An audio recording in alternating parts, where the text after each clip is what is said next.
செய்யும் வினைதான் என் செய்யும் என்னை நாடி வந்த கோல் என் செய்யும் கொடுங்கூற்று என் செய்யும் கூரேசர் இருதாலும் சிலம்பும் தண்டையும் சதங்கையும் சண்முகன் தோளும் கடம்பும் என் கண்முன் வந்து தோன்றிடினேன்.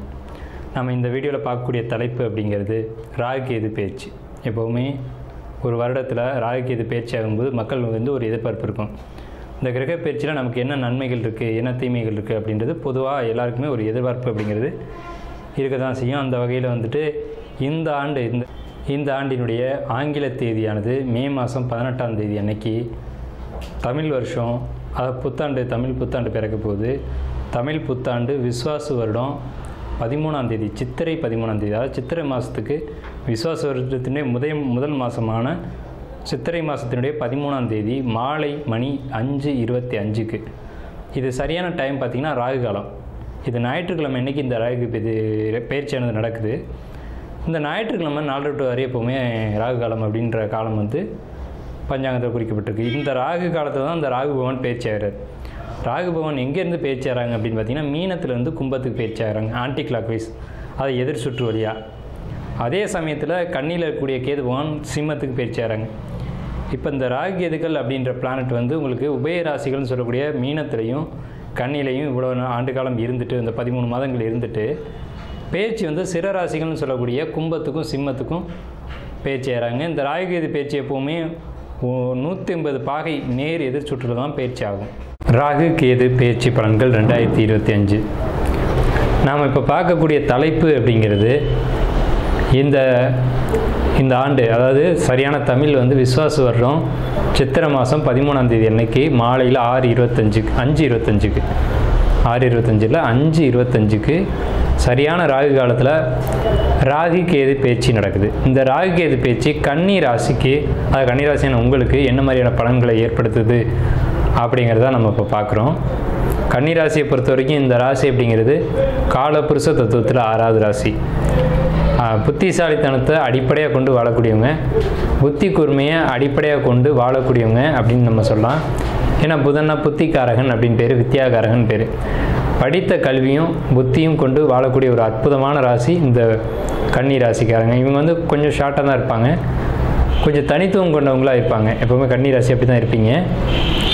உங்களுக்கு என்ன மாதிரியான கிரக நிலைகள், அதனால் என்ன பலன்கள் அப்படின்னு நம்ம பார்க்கும்போது, உங்கள் ராசிக்கு இது நாள் வரைக்கும் 7ஆம் இடத்துல இருந்த ராகு 6ஆம் இடத்துக்கு மறைகிறாங்க. 6ஆம் இடத்துல இருந்த சனி 7ஆம் இடத்துக்கு பயிற்சி ஆகிறாங்க. அதே சமயத்தில் உங்கள் ராசி மேலே சந்திரன் மேலே இருந்த கேது உங்கள் ராசிலேருந்து விரயஸ்தானமான 12வது ராசிக்கு பயிற்சி ஆகிறாங்க. இப்படிப்பட்ட நிலையில் உங்கள் ராசிக்கு 10ஆம் இடத்து குரு. இந்த கிரக நிலைகள் அமைப்பு உங்களுக்கு நன்மை செய்யுமா தீமை செய்யுமா, வெற்றியா தோல்வியா அப்படின்னு நீங்கள் சிந்திக்கும்போது வெற்றிகள் மட்டுமே அமோகமாக இருக்குது அப்படிங்கிற ஒரு அமைப்பு உங்களுக்கு உண்டு. எப்போவுமே 7ஆம் இடத்து சனிக்கு பேர் கண்டகச்சனி அப்படின்னு சொல்லுவாங்க. கண்டகம்னா கதக், 7ஆம் இடம்ன்றது உயிர் சம்மந்தப்பட்ட இடம் அப்படின்னு சொல்லுவாங்க. 7ஆம் இடத்துக்கு சனி வந்திருக்கு, இது பாதிப்பை கொடுக்குமே சார் அப்படின்னு நீங்கள் பயப்படலாம். இதுக்கு நேர் ஆப்போசிட்டாக உங்கள் ராசிக்கு 10ஆம் இடத்துல குரு இருந்து 2ஆம் இடத்தை பார்க்கறதுனால இந்த ராகு கேது பயிற்சியில் ராகு 6ஆம் இடத்துல மறைஞ்சும் கேது 12ஆம் இடத்துல மறைஞ்சு இருக்கிறது அப்படிங்கிறது உங்களுக்கு அந்த கண்டகச்சனி அப்படின்ற ஒரு அமைப்பு உங்களுக்கு ஏற்படுத்தாது அப்படிங்கிறது தான் நம்மளுடைய ஆணித்தரமான கருத்து. ஓகே சார், இதனால் என்ன பெனிஃபிட், என்ன பாசிட்டிவான விஷயம் இருக்குது அப்படின்னு கேட்டிங்கன்னா, உங்களுக்கு இது நாள் வரைக்கும் வருமான தடைகள், வருமானத்தில் தொந்தரவுகள் இதெல்லாம் இருந்திருக்கும். வருமான தடைகள் நீங்கி வருமானத்துக்கான வழிவகைகள் ஏற்படும். அதே நேரத்தில் உங்களுக்கு சின்ன சின்ன குழப்பங்கள் அப்படின்றது இருக்க தான் செய்யும். மனசுக்குள்ளே ஒரு மன உளைச்சல், ஒரு மன நெருடல் அப்படிங்கிறது இருக்கும் இந்த ராகுகேது பயிற்சியில். ஆனால் தனவரவுக்கு எந்த ஒரு பாதிப்பும் வராது. சொல்லப்போனால் அதிகமான பொருளாதார சேர்க்கை அப்படிங்கிறது இந்த ராகுகேது பேச்சுக்கு பிறகு தான் உங்களுக்கு வரும். ஏன்னா இவ்வளோ நாள் சந்திரன் மேலே தான் கேது இருந்தது, அது தனவரவில் தடை ஏற்படுத்தும். பேசுகிறதுக்கோ மற்றவங்களை கம்யூனிகேட் பண்ணுறதுக்கோ ஏதாயினும் ஒரு வகையில் தடைகள் இருந்தது, இப்போ விலகுது. ஸோ அதனால் இது ரொம்ப ரொம்ப ரொம்ப பாசிட்டிவான ஒரு விஷயம் உங்கள் ராசிக்கு. அடுத்து பார்த்தீங்கன்னா சொத்து சேர்க்கக்கூடிய யோகம் உங்கள் ஜாதத்துக்கு இந்த டைமில் வந்திருக்கு. சொத்துன்னா வீடு, வண்டி, வாகனம், பொருளாதாரம், எல்லா வகையான சொத்தும் இதில் தான் அடங்கும். புதிய சொத்து சேர்க்கைக்கான காலகட்டம் இது. நிலைத்த சொத்து அப்படின்னு சொல்லலாம். நீண்ட காலம் உங்களோடு இருக்கக்கூடிய ப்ராப்பர்ட்டி அப்படிங்கிறது இந்த காலகட்டத்தில் உங்களுக்கு சேரும். அதே மாதிரி உங்களுக்கு 6ஆம் இடத்தை குரு பார்க்குறாரு, அங்கே ராகு பேச்சை வர்றாங்க. இந்த நிலைகளை ஒட்டி நம்ம கணிக்கும்போது உங்களுக்கு நீண்ட காலமாக ஏதேனும் மருந்து எடுத்துக்கிட்டு இருந்தீங்க, ஏதாவது உடல் தொந்தரவுகள் இருந்துக்கிட்டு இருக்குது அப்படின்னா அது நிவர்த்தி அடையும் கண்டிப்பான முறையில். இதுக்கு இயற்கையான முறைகளான சித்தா, ஆயுர்வேதிக் இந்த முறைகளில் நீங்கள் நாடுங்க, உங்களுக்கு உடல் குறைபாடுகள் முழுமையாக நிவர்த்தி அடையும் அப்படிங்கிற ஒரு அமைப்பு இருக்குது. உங்களுக்கு 7ஆம் இடத்து சனி அப்படிங்கிறது கழுத்து வலியை ஏற்படுத்தும் அப்படின்ற ஒரு கான்செப்ட் வந்து ஜோதிடத்தில் சொல்லுவாங்க. கழுத்து வலி ஏற்பட்டு சரியாகக்கூடிய ஒரு அமைப்பு இந்த ராகுகேது பேச்சில் உங்களுக்கு ஏற்படுத்தும். பொருளாதார தடைகள் சின்ன சின்ன தடைகள் மட்டும் கொடுக்கும், பெரிய அளவில் பாதிப்பை கொடுக்காது. அதே நேரத்தில் கணவன் மனைவி உறவானது ரொம்ப இனிமையாக இருக்கும். சில நேரங்களில் மட்டும் சங்கடங்களை ஏற்படுத்தக்கூடிய ஒரு அமைப்புகளை ஏற்படுத்தும் அப்படிங்கிற ஒரு அமைப்பு இருக்குது. அதை நீங்கள் விட்டு கொடுத்து போய் தான் சரி செய்யணும். கண்டிப்பான முறையில் பார்த்தீங்க அப்படின்னா கணவன் மனைவிக்குள்ளே பிரிவினைகள் அப்படிங்கிறது வராது. பிரிவினைகள் இருந்தால் கூட திரும்ப சேரக்கூடிய ஒரு அமைப்புகள் உண்டு. ஏன் இந்த கான்செப்ட் அப்படின்னு கேட்டிங்கன்னா, குரு 2ஆம் வீட்டை பார்க்குறது, 2 தான் கணவன் மனைவி குடும்ப உறவு அப்படிங்கிறது. ஸோ அது ரொம்ப பாசிட்டிவாக இருக்குது. குழந்தைகளுடைய எதிர்காலம், குழந்தைகளுடைய படிப்பு பொறுத்த வரைக்கும் பாசிட்டிவான ஒரு வகையில் தான் இருக்குது. குழந்தைகள் வந்து படிப்பை பொறுத்த வரைக்கும் எந்த ஒரு கவலையும் இல்லை. அவங்களுடைய மார்க் அப்படின்றது அதிகமான மார்க் ஸ்கோர் பண்ணுவாங்க அப்படின்ற ஒரு அமைப்பு இருக்குது. குழந்தைங்க படிப்பில் நீங்கள் எந்த ஒரு கவலையும் பட தேவையில்லை.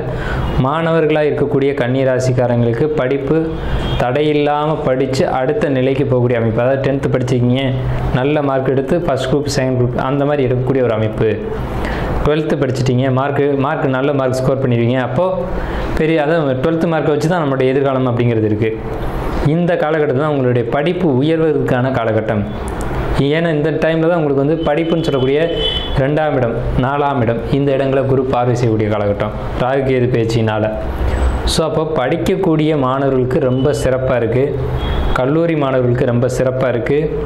அதே மாதிரி கலைத்துறையில் இருக்கக்கூடியவங்களுக்கு ரொம்ப ரொம்ப ரொம்ப பொற்காலம்.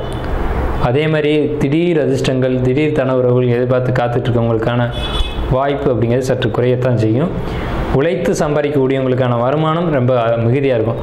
ஏன்னா குரு 2ஆம் இடத்தை பார்க்குறாங்க. குரு அப்படின்னாலே நேர்மையான வழியில் சம்பாதிக்கக்கூடிய ஒரு அமைப்பு. உங்கள் உழைப்புக்கு சரியான ஊதியம் அப்படின்றதான் குரு கொடுப்பாங்க. ஸோ அந்த அமைப்பு ரொம்ப சிறப்பாக இருக்குது. பொருளாதாரம் இந்த காலகட்டத்தில் ரொம்ப சூப்பராக இருக்கும்.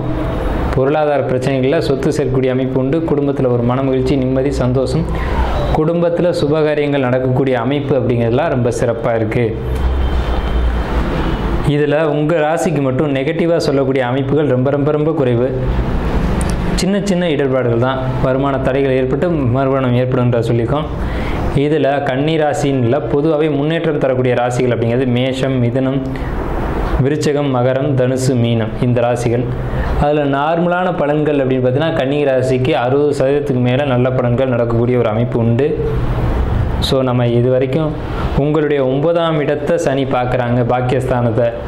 அப்போ முன்னோர்களுடைய சொத்து கிடைக்கும். முன்னோர்களுடைய சொத்து ஒரு வகையில் டாக்குமெண்ட்டாக வரும். அதை வந்து எதிர்காலத்தில் நீங்கள் வந்து யூஸ் பண்ணிக்கிற மாதிரியான ஒரு அமைப்பு அப்படிங்கிறது கிடைக்கும். ஸோ இதுதான் கன்னி ராசிக்கு உண்டான ராகு கேது பெயர்ச்சி பலன்கள்.